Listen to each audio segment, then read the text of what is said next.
ሙቪ ሪካፕ ተከታታዮች ዛሬ ጀብተ ከጃን የተሰኘውን ፊልም ሪቪው ይዘንላችሁ መጥተናል።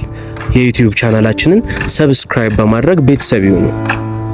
ፊልሙ ሲጀምር አንድ የቦምብ አምካኝ ሳማር የመከላከያ ልብስ ሳይለብስ ቦምብ ወደ ተጠመደበት ቦታ በመምጣቱ ይገረማል። ሳማር በችሎታው የሚተማመን ብቻ ሳይሆን ሞትን የማይፈራ ስለሆነ የመከላከያ ልብስ አይለብስም።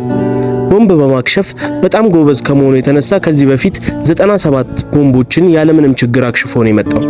ይሄኛው 98ኛው ቦምብ ሲሆን በሚገርም ጥበብ ያለምንም ችግር ያከሽፈዋል። ከዛም ገበያው እንዲከፈት አዞ ሞተሩን አስነስቶ ይሄዳል። ውበቱ እጅግ የሚማርክ የሐይቅ ዳርቻ ጋር በመሄድ የዕለት ተዕለት ውሎን የሚጽፍበትን ዲያሪውን አውጥቶ የቀን ውሎውን ጽፎ ይተኛል። ጠዋት አኪራ የተባለች ልጅ ወደ ሐይቁ ዳርቻ ስትሮጥ ያሳየናል። ልክ እንደደረሰች ልብሶቿን አውላልቃ ለመዋኘት ትገባለች።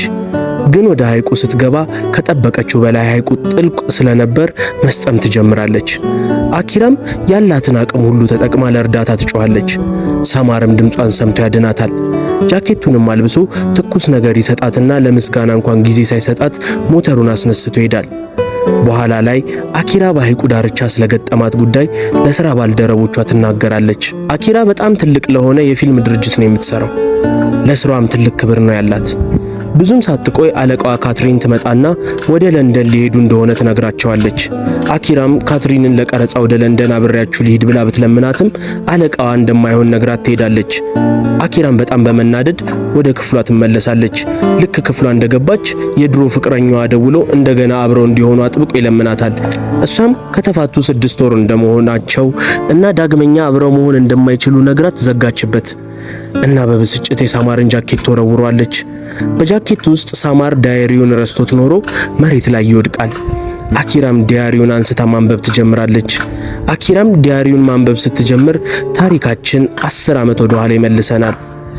ሳማር ለመጀመሪያ ጊዜ በረዶ ሲዘንብ እያየ ሲገረም እናየዋለን።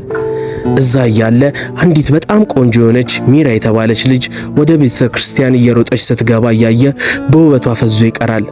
ሚራም ወደ ውስጥ እንደገባች ለፈጣሪዋ በፈተና ጥሩ ውጤት አምጥታ አባቷን እንዳስደሰተች ነግራ አባቷን በግዴታ የማትፈልገውን ሰው ሊድራት ስለሆነ ፈጣሪዋ የሚመጣው ወንድ እንዳይወዳት ጸለያ ወደ መኪናዋ ገብታ ትሄዳለች። ሳማርም በሚራ ውበት ፈዞ ቆሞ ሳለ አለቃው መጥቶ ቶሎ ብሎ በረዶ የማጽዳት ስራውን እንዲጨርስ እየጮኸ ይነግረዋል።